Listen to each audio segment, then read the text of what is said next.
Centro Cristiano Amigos.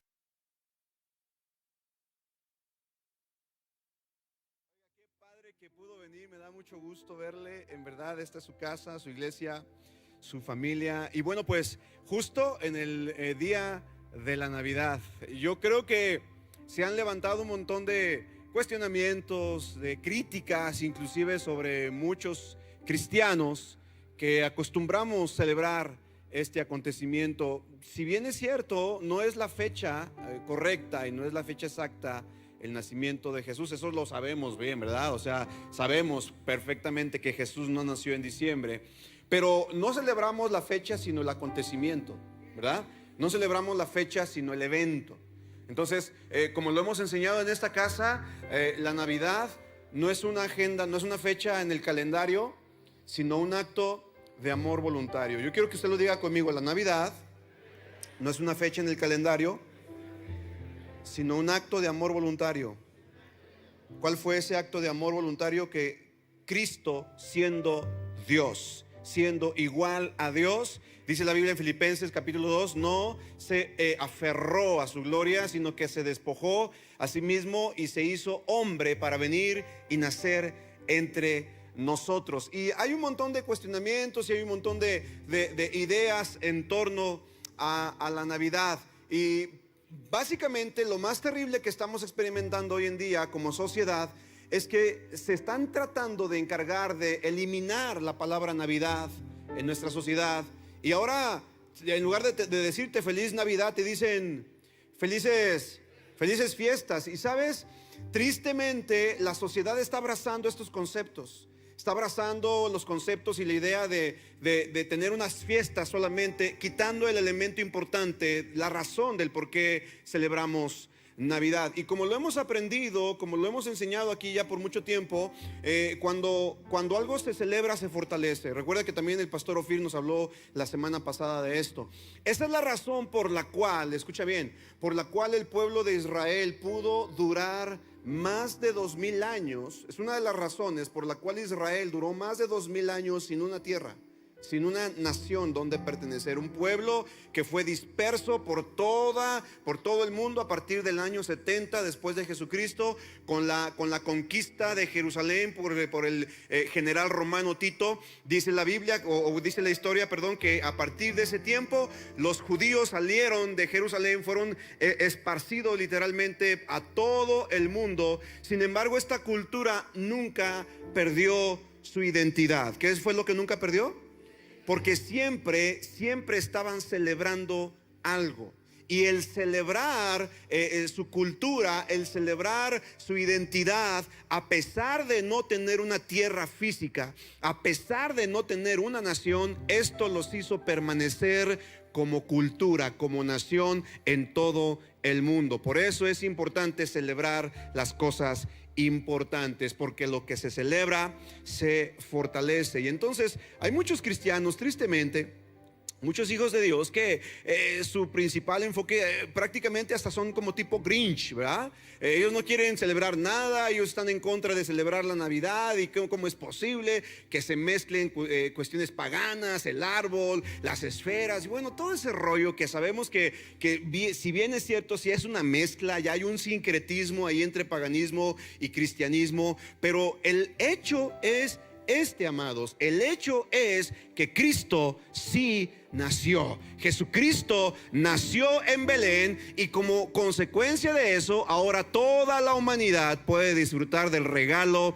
de la vida eterna que Cristo nos da. ¿Alguien puede glorificar el nombre del Padre? ¿Alguien le puede dar un fuerte aplauso a Dios?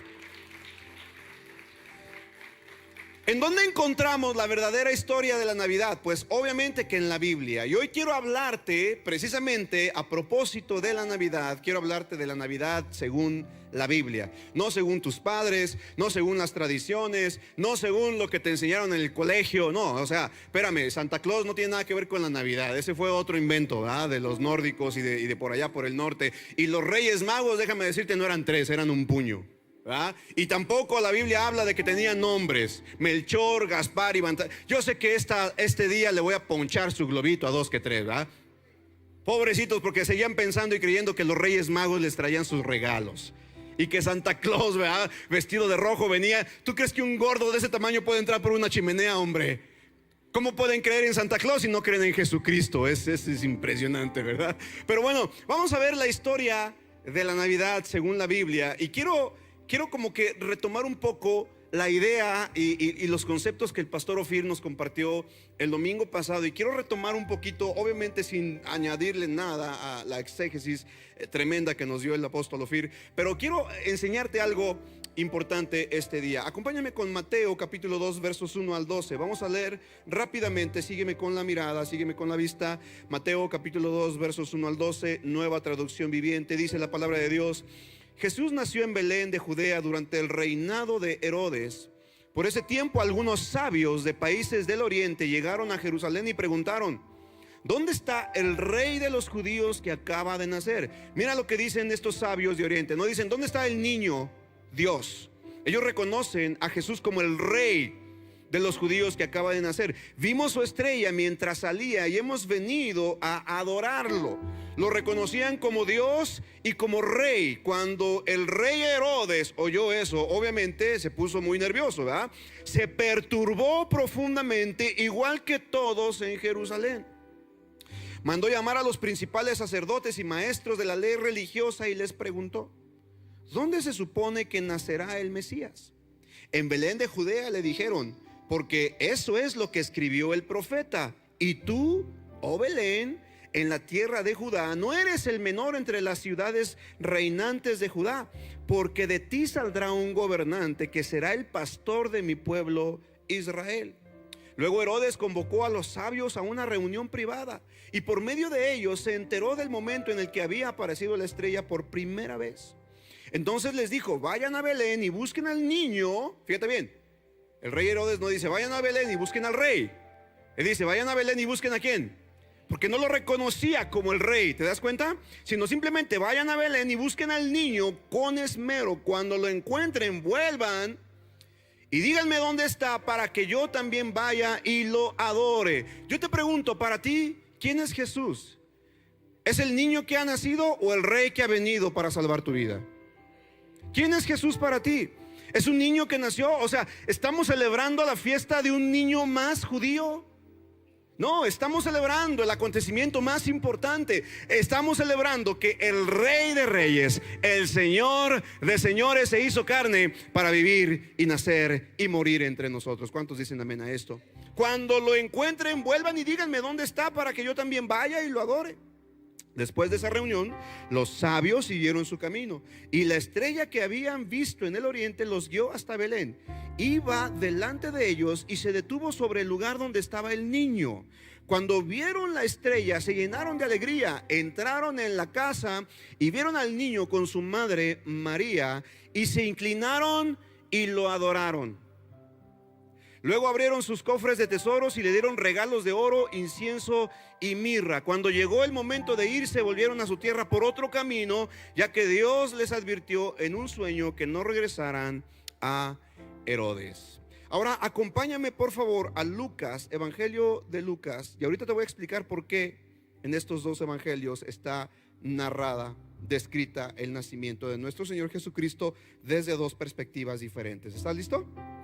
Capítulo 2, verso 1, dice: en esos días Augusto, el emperador de Roma. Aquí ya nos da una semblanza más grande. Ya nos dice que el emperador de Roma en ese tiempo era Augusto, mientras que el tetrarca o el gobernador de Judea y de toda esa región era Herodes. ¿Te das cuenta? Entonces ya vemos aquí algo más un poco más amplio. Dice: en esos días Augusto, el emperador de Roma, decretó que se hiciera un censo en todo el imperio romano. Acuérdate que Jerusalén, Israel, pertenecía al imperio romano. Ese fue el primer censo que se hizo cuando Cirenio era gobernador de Siria. Todos regresaron a los pueblos de sus antepasados a fin de inscribirse para el censo. Como José era descendiente del rey David, tuvo que ir a Belén de Judea, el antiguo hogar de David. Viajó hacia allí desde la aldea de Nazaret de Galilea. Llevó consigo a María, su prometida, pues todavía no se había casado con ella, quien estaba embarazada. Mientras estaban allí, llegó el momento para que naciera el bebé. María dio a luz a su primer hijo varón. Si la Biblia dice que fue su primer hijo, implica que hubo una, dos, tres. Uy, como que no están muy convencidos de ese, híjole. Una, dos, tres. Sí, la Biblia habla que María tuvo más hijos. Jesucristo fue el primogénito de José y María, de María. Pero María y José tuvieron más hijos. Eso dice la Biblia. ¿Estamos de acuerdo? Mientras estaban allí, llegó el momento para que naciera el bebé. María dio a luz su primer hijo varón, lo envolvió en tiras de tela y lo acostó en un pesebre porque no había alojamiento disponible para ellos. Verso 8. Esa noche había unos pastores en los campos cercanos que estaban cuidando de sus rebaños de ovejas. De repente apareció entre ellos un ángel del Señor y el resplandor de la gloria del Señor los rodeó. Los pastores estaban aterrados, pero el ángel los tranquilizó. Y mira lo que les dijo el ángel: no tengan miedo. ¿Qué les dijo el ángel? No tengan miedo. Les traigo buenas noticias que darán gran alegría a toda la gente. El Salvador, sí, el Mesías, el Señor, ha nacido hoy en Belén, la ciudad de David. Y lo reconocerán por la siguiente señal: encontrarán a un niño envuelto en tiras de tela, acostado en un pesebre. De pronto se unió a ese ángel una inmensa multitud, los ejércitos celestiales que alababan a Dios y decían: gloria a Dios en el cielo más alto y paz en la tierra para aquellos en quienes Dios se complace. Cuando los ángeles regresaron al cielo, los pastores se dijeron unos a otros: vayamos a Belén, veamos esto que ha sucedido y que el Señor nos anunció. Fueron deprisa a la aldea y encontraron a María y a José, y allí estaba el niño acostado en el pesebre. Después de verlo, los pastores contaron a todos los que había sucedido y lo que el ángel les había dicho acerca del niño. Todos los que escucharon el relato de los pastores quedaron asombrados. Pero María guardaba todas estas cosas en el corazón y pensaba en ellas con frecuencia. Los pastores regresaron a sus rebaños, glorificando y alabando a Dios por lo que habían visto y oído. Todo esto sucedió tal como el ángel les había dicho. Wow, qué impresionante. Aquí está la historia del nacimiento de nuestro Señor Jesucristo. Que no te cuenten cuentos chinos. No te creas eso de que eran nada más 3 reyes magos y que inclusive les pusieron nombre, ¿verdad? Ya sabes cómo se llaman, ¿verdad? Según la tradición. Eso fue incluido a partir del 3er siglo de la era cristiana, y obviamente la Biblia no menciona los nombres de estos reyes magos. Y vamos a aprender algo al respecto. El nacimiento del Mesías cambió la historia de la humanidad por completo, abriendo la puerta a la reconciliación con Dios. Literalmente Dios nos trajo de nuevo al Edén, a un lugar de comunión con Dios, a un lugar en donde tú y yo podemos ahora reencontrarnos con Dios y reconciliarnos con Él por medio de la vida y el sacrificio de nuestro Señor Jesucristo. Ahora, cuando vinieron estos sabios de Oriente, le obsequiaron oro, incienso y mirra. Y yo quiero enseñarte qué significa esto, qué representa cada uno de estos regalos. Ahora tienes que entender algo, no eran 3 solamente, eran 3 los regalos que tenían, pero no eran 3 los reyes, era una caravana completa, era un grupo inmenso de sabios que venían desde Oriente, aparentemente desde Babilonia, desde Persia, desde por allá, y venían cargados de regalos. No eran regalitos envueltos en papel de China.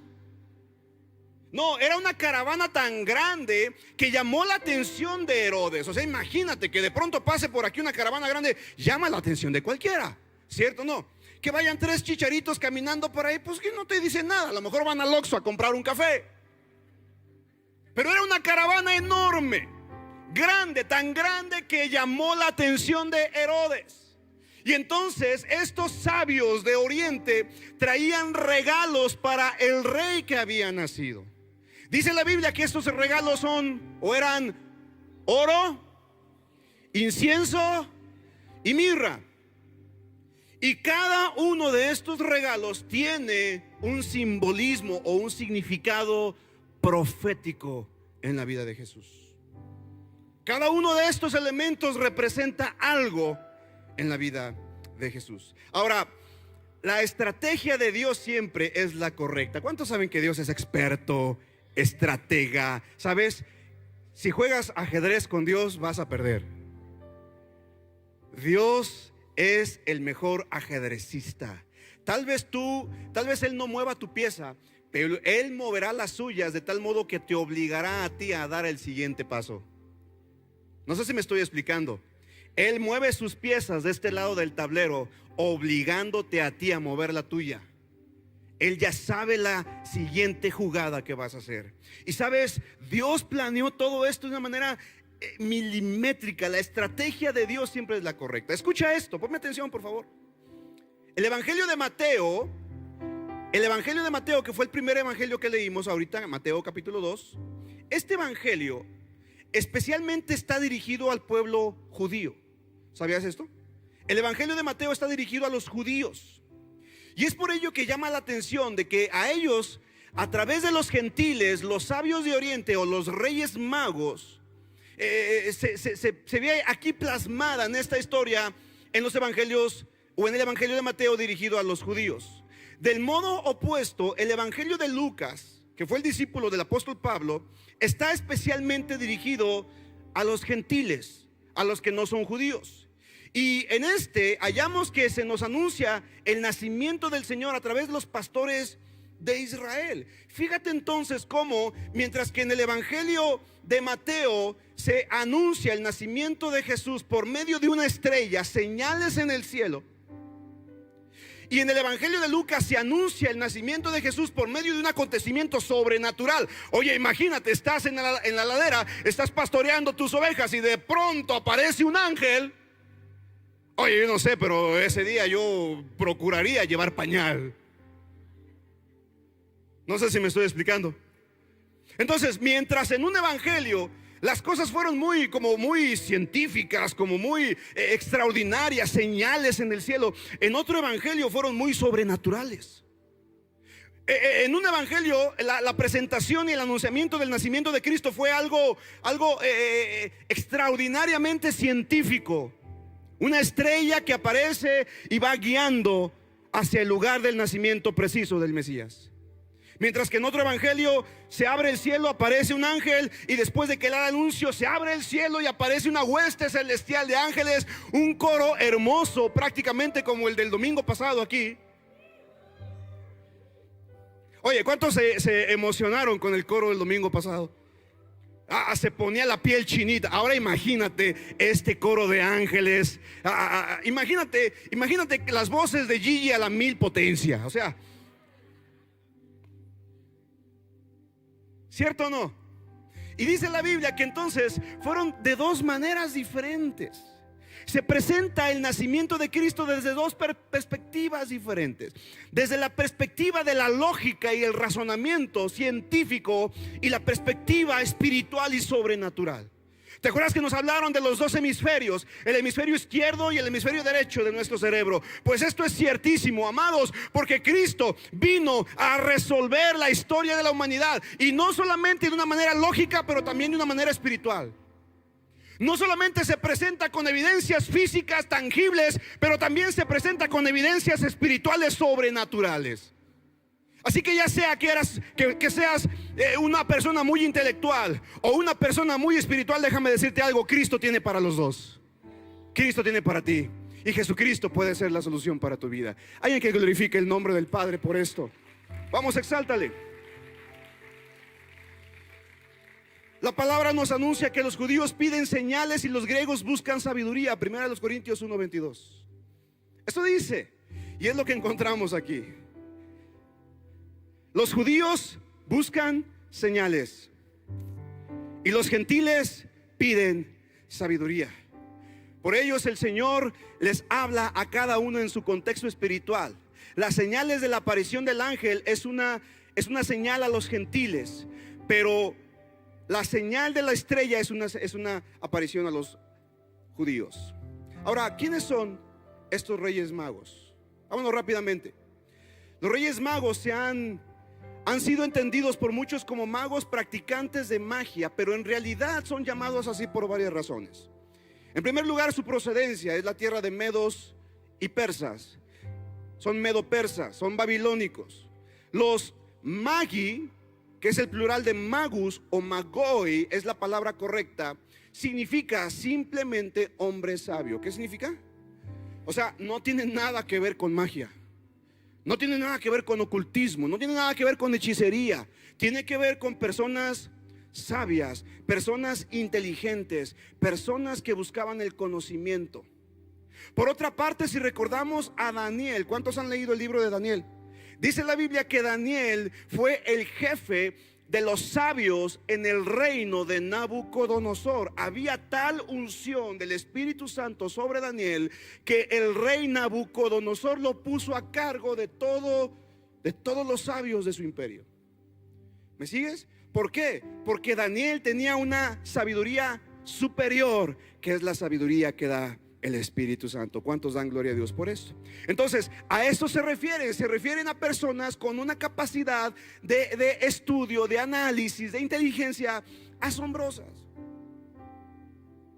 Simboliza entonces, los sabios de Oriente simbolizan la sabiduría, simboliza el conocimiento, el estudio. Desde luego no eran reyes en el significado actual, ni la palabra dice que lo fueran, sino que se consideraban como príncipes en el sentido de que eran eruditos sobre su pueblo. Eran príncipes o sabios en el pueblo, quienes componían el consejo de los reyes. Por eso se les decía sabios de Oriente, y después se les cambió al término reyes magos. En la Biblia inglesa por excelencia, la versión King James, traduce wise men, que significa hombres sabios, que es como se conoce en el mundo anglosajón a los reyes magos. Por otra parte, se nos revela que los magos de Oriente estaban pendientes de las señales en las estrellas, siendo entendidos por algunos como astrólogos y otros eran como astrónomos también. Pero lo relevante es que comprendieron el significado del acontecimiento que suponía.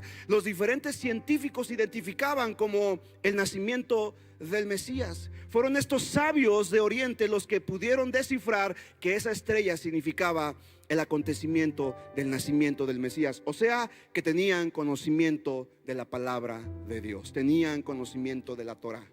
¿Vamos bien hasta acá? Vamos, ¿me estoy explicando bien? Entonces, esto es concerniente a los sabios de Oriente, o mal conocidos reyes magos, y mucho peor por sus nombres que ni siquiera la Biblia los menciona. Ya les ponché el globito a 2 que 3 aquí. Pobrecitos, ya están llorando. A lo mejor el próximo 6 de enero van a estar decepcionados porque pensarán, no eran estos los reyes magos.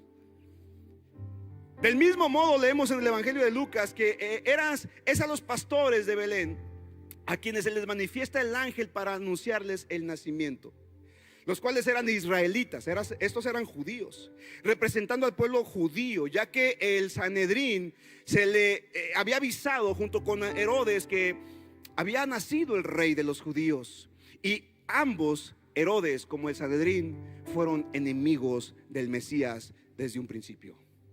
¿Te das cuenta de esto? Entonces, aquí tenemos la historia del nacimiento de nuestro Señor Jesucristo desde la perspectiva judía y la perspectiva gentil. ¿Vamos bien? ¿Vamos aprendiendo algo en Navidad? Ahora, dice la Biblia que estos sabios o magos, hombres sabios de Oriente, trajeron 3 regalos. Y aquí quiero detenerme un poco, y con esto quiero ahondar en lo que, o más bien añadir a lo que el apóstol Ofir Peña nos enseñó la semana pasada. Él nos habló sobre la identidad de Jesucristo. ¿Recuerdas? Jesucristo vino, y Él vino como profeta, sacerdote y rey. Dígalo conmigo: profeta, sacerdote y rey. Él vino con esta identidad. Pero sabes, no se veló esta identidad, sino que se reveló desde un principio en estos presentes que trajeron los sabios de Oriente. Porque cada uno de estos regalos representa esto precisamente. Representa que Jesucristo es el rey, representa que Jesucristo es nuestro sacerdote, y representa que Jesucristo es nuestro profeta. Y ahora vamos a analizar, o ya vimos la semana pasada, lo que un rey hace. Lo que un rey hace es que gobierna. ¿Qué es lo que hace un rey? Vamos, ¿qué es lo que hace un rey? Por eso es importante, amada familia, que si quieres que Jesucristo interceda por ti delante del Padre, o si quieres que Jesucristo te dé pan en medio de la escasez, entonces primero tienes que hacerlo tu rey. No puedes obtener pan del profeta, ni puedes obtener intercesión del sacerdote si primero no has hecho a Jesús el rey de tu vida. La gente quiere solamente recibir el pan del profeta. La gente quiere recibir la bendición del sacerdote, pero no quiere sujetarse o someterse a la autoridad del rey. No sé si me estoy explicando. Por eso Jesucristo es los tres en uno: rey, profeta y sacerdote. Yo te pregunto, ¿Jesucristo para ti en tu vida sigue siendo ese pequeño niño que nació en Belén en un pesebre, o es el Rey, el Señor y el Salvador de tu vida? ¿Qué es para ti Jesús? Tiene que ser nuestro Rey antes que cualquier otra cosa. Alguien que le glorifique y le dé un fuerte aplauso al Rey de Reyes y Señor de Señores. La Biblia enseña que estos sabios o magos de Oriente venían con tres tipos de regalos, mismos que son expresión profética del Mesías, expresión profética de lo que representa Cristo para la humanidad. ¿Qué es lo que representa Jesucristo para el mundo? Sabes, Jesucristo no solamente nació de manera sobrenatural, Él vivió de manera sobrenatural, Él murió de manera sobrenatural y resucitó de manera sobrenatural. ¿Cuántos glorifican el nombre del Padre por esto? Vamos, exáltale, glorifícale.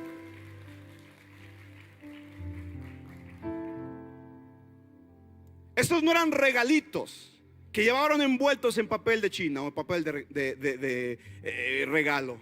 Eran cofres, eran cargamentos. Imagínate un cargamento de oro.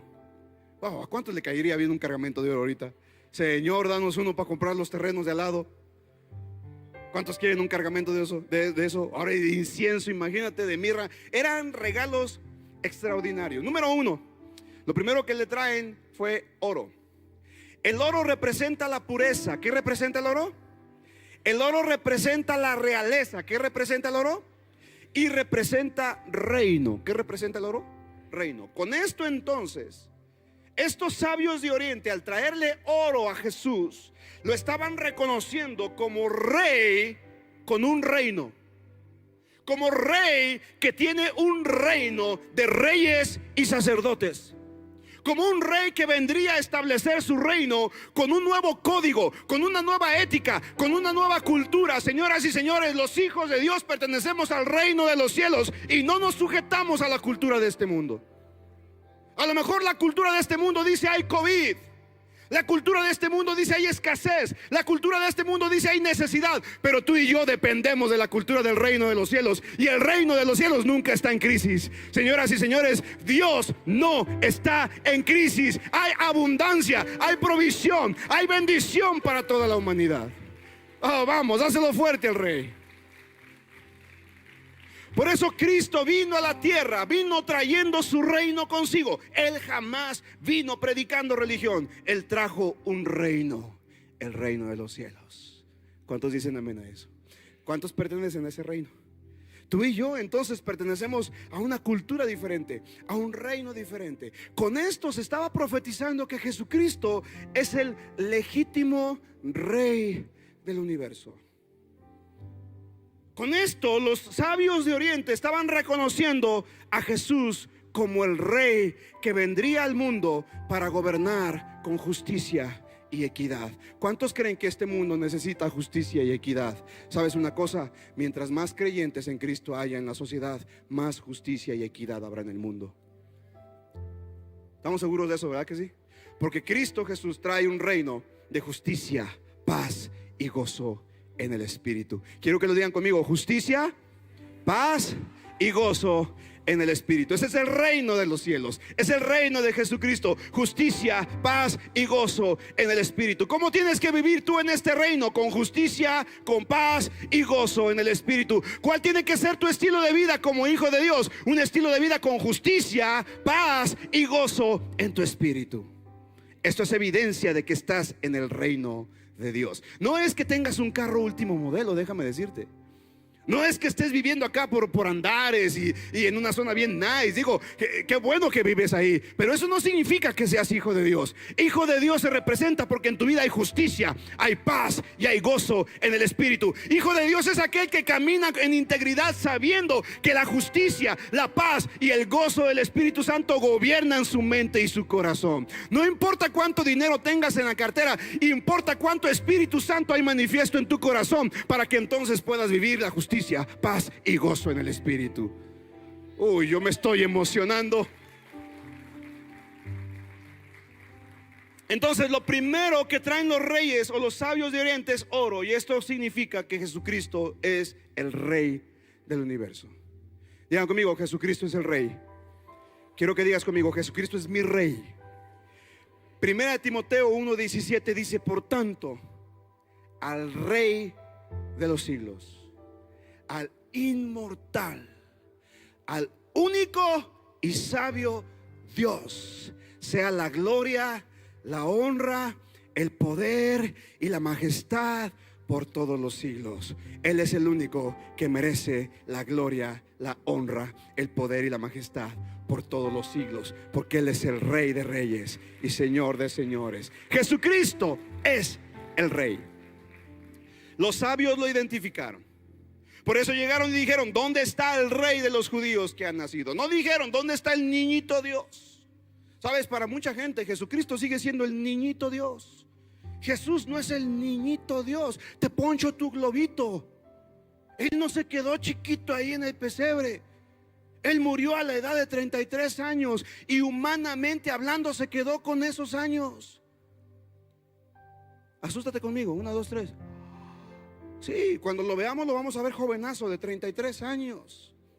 De hecho, se cree que es la edad exacta, es la mejor edad en donde tú estás en la mejor condición en tu vida. A los 33, 35, a los 45 años, gloria a Dios. Imagínate cuando seamos llevados al cielo. Seremos transformados. Dice la Biblia que nuestro cuerpo será transformado de un cuerpo corrupto a un cuerpo incorruptible. Te verás como de 35, 33 años. Imagínate. ¿Cuántos dan gloria a Dios por eso? Ok, los jóvenes dicen: ay, no, pastor, me veré muy viejito. No, déjame decirte que estarás en tu mejor temporada. Pues ya con tu vecino y dile: estás en tu mejor temporada. Díselo: estás en tu mejor temporada.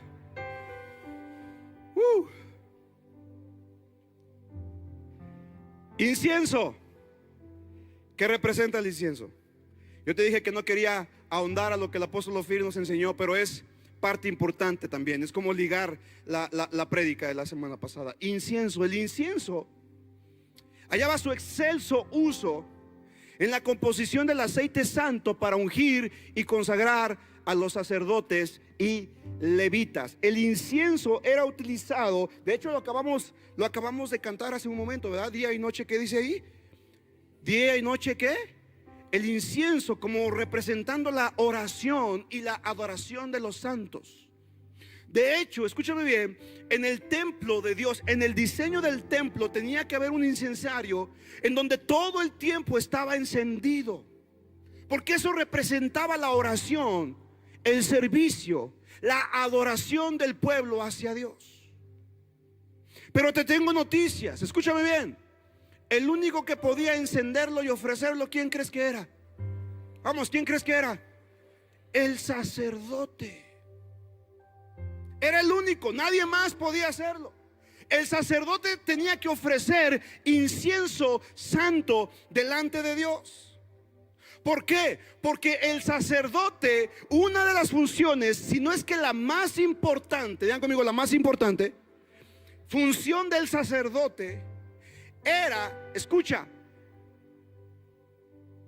presentar a Dios delante del pueblo y presentar al pueblo delante de Dios. ¿Me sigue? Esa era la función del sacerdote. Un sacerdote estaba ahí para presentar a Dios o representar a Dios ante el pueblo, pero al mismo tiempo para presentar delante de Dios al pueblo. Es decir, Él era quien intercedía por el pueblo. Entonces Jesucristo, al recibir el regalo de incienso, el incienso representa el sacerdocio. Con este regalo se profetiza y se enfatiza, escucha, el legítimo sacerdocio de Jesucristo, quien hace su oficio sacerdotal según el orden de Melquisedec, rey de Salem. Lo que dice la Biblia en el libro de Hebreos, ¿recuerdas? Jesucristo es de la orden sacerdotal, no de Leví, sino de Melquisedec, rey de Salem. Por eso cuando nos dijeron la semana pasada que este Melquisedec que se presenta en el libro de Génesis, en el Antiguo Testamento, es ni más ni menos que el mismo Señor Jesucristo recibiendo los diezmos de Abraham antes que la ley fuese escrita. Para aquellos que dicen: ay, pastor, es que los diezmos son de la ley. No, lee tu Biblia. No inventes. Lee tu Biblia. Los diezmos son antes de la ley. Los diezmos son un principio de reino. Vean conmigo, principio de reino. Dígalo más fuerte: principio de reino. Entonces vemos aquí como el sacerdote oficiaba en el templo, trayendo delante de Dios las necesidades del pueblo y ministrando al pueblo el corazón de Dios.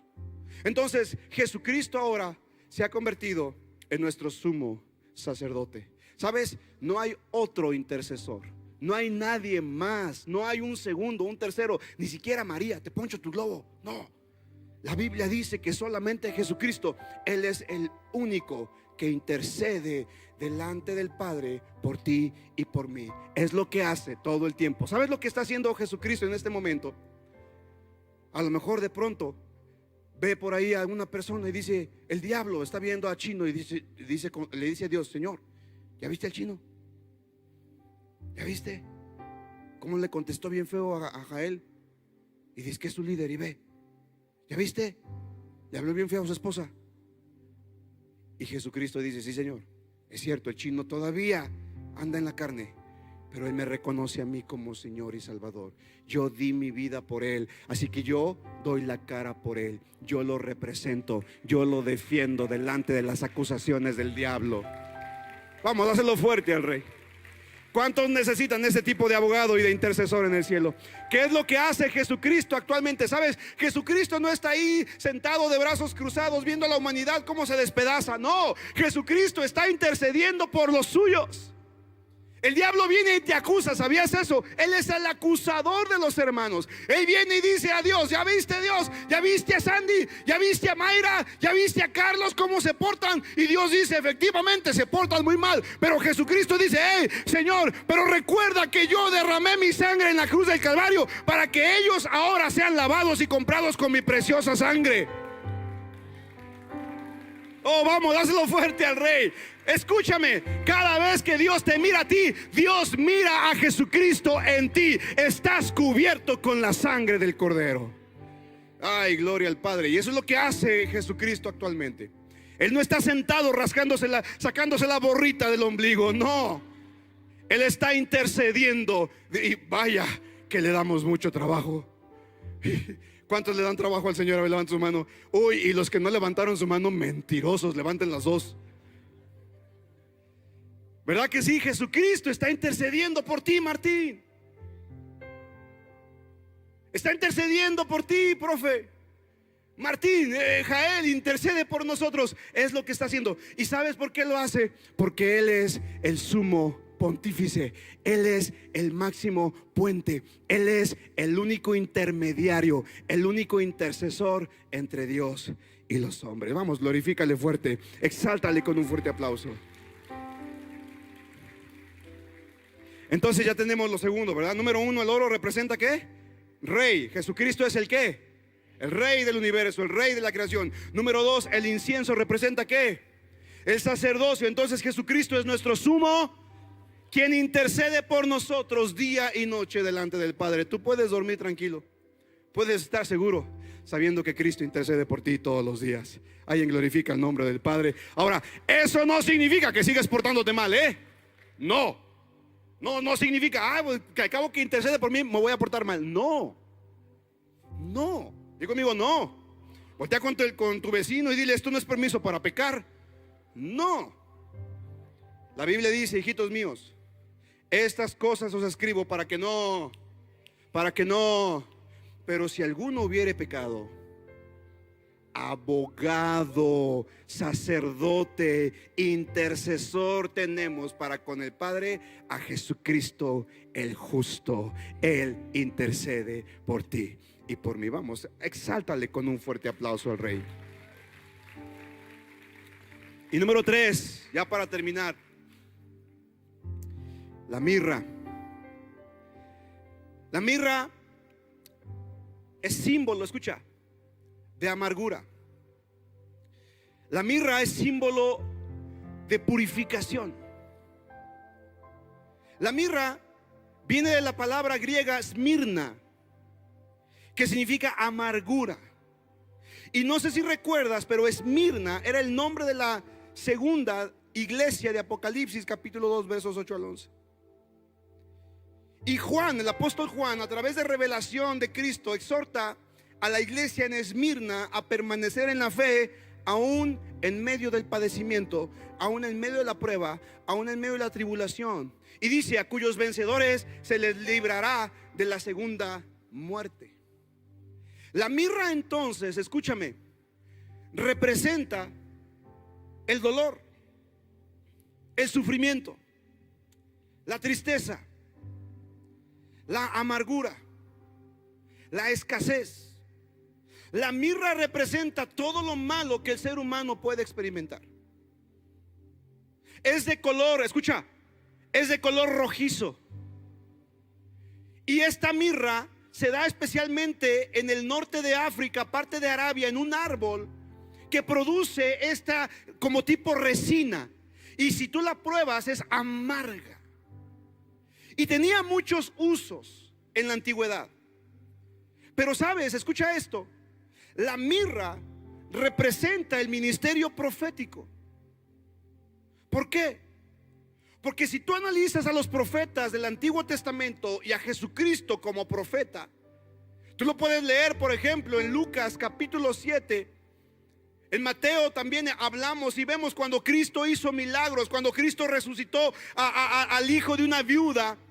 Dice que cuando vieron el milagro de la resurrección del hijo de la viuda, los judíos, los que vieron este testimonio, este acontecimiento, quedaron sorprendidos y se espantaron porque este muchacho había resucitado.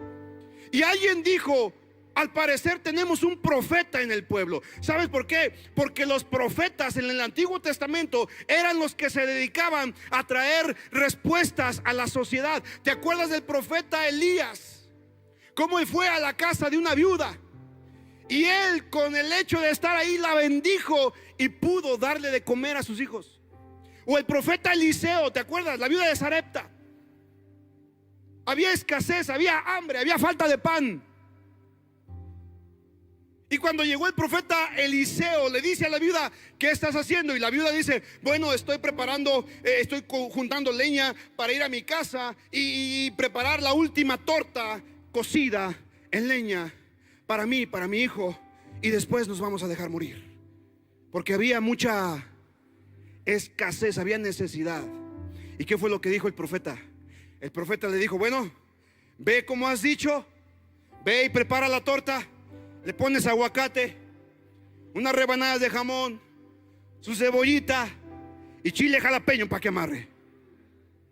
Y me das a mí primero. ¿Y qué dice la Biblia? ¿Qué hizo la viuda? Fue e hizo como el profeta le dijo.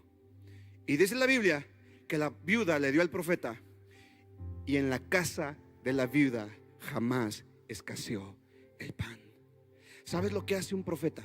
Escucha, lo que hace el ministerio profético es traer pan al hambriento, es traer solución a los problemas de la humanidad. Jesucristo es el profeta de profetas. Por eso fue ungido con mirra. Por eso se le presentó la mirra como símbolo de su sacrificio. Y a través de padecer sus dolores, traería bendición y restauración a toda la humanidad. ¿Alguien puede glorificar el nombre de Dios por esto? Vamos, dáselo fuerte al Rey. La mirra entonces representa el sufrimiento y sacrificio que Jesús padeció por el pecado de la humanidad. Este regalo revela a Jesús como el Cordero de Dios, revela como el profeta de Dios que cargaría el sufrimiento por nuestros pecados. Jesús, el Cordero de Dios. Cuando Juan el Bautista lo vio, dijo: he aquí el Cordero de Dios que quita el pecado del mundo. No solamente lo cubre, no solamente lo tapa, no solamente lo oculta de los ojos de Dios, sino que lo quita totalmente. Eso es lo que hizo Jesucristo en la cruz del Calvario, y por eso se le ofreció mirra, como representando que Jesucristo es nuestro profeta. Y si Cristo está en nosotros, déjame decirte, no tendrás necesidad de nada, porque Él es quien suple para todas tus necesidades. Alguien que le glorifique fuerte, alguien que exalte su nombre. Jesús es el Cordero de Dios. Quiero que te pongas en pie, por favor. Vénganse los chicos de la alabanza. Vamos a terminar ministrando este tiempo. Vamos a terminar agradeciendo a Dios por sus misericordias.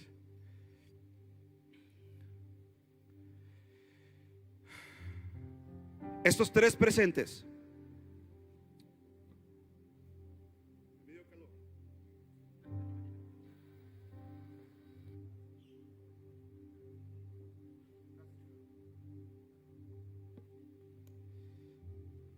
estos tres regalos, como dice la canción,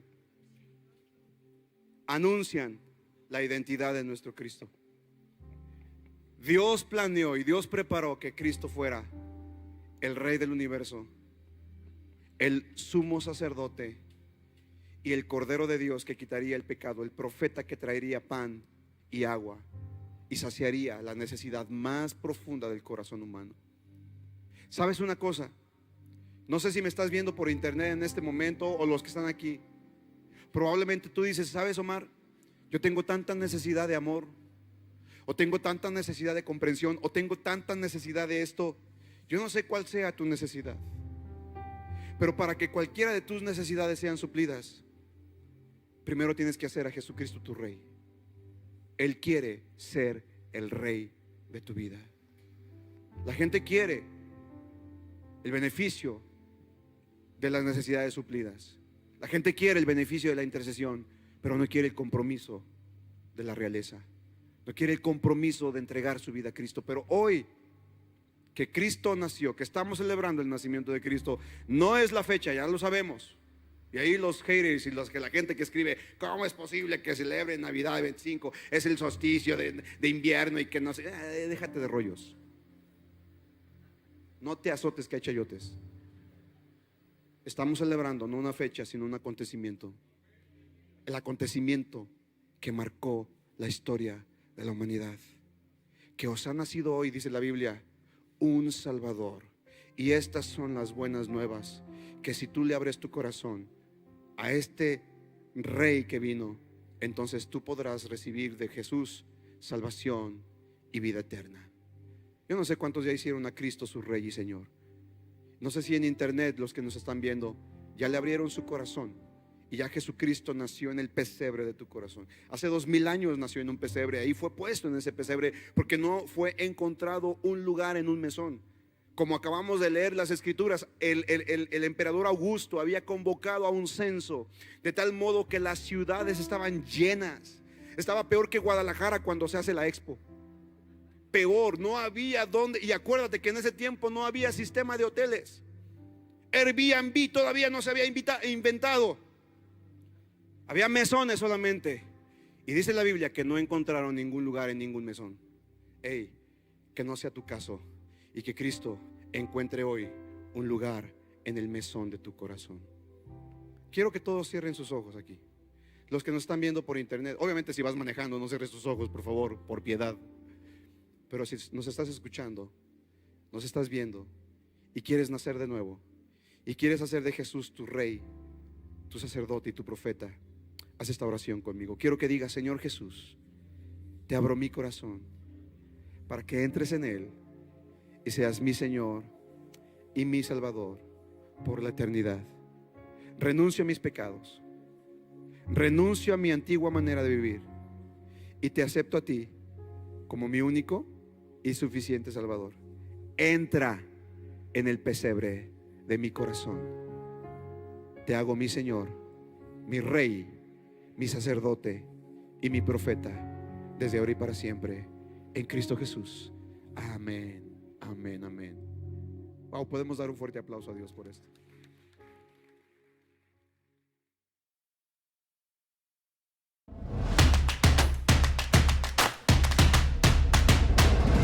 Centro Cristiano Amigos.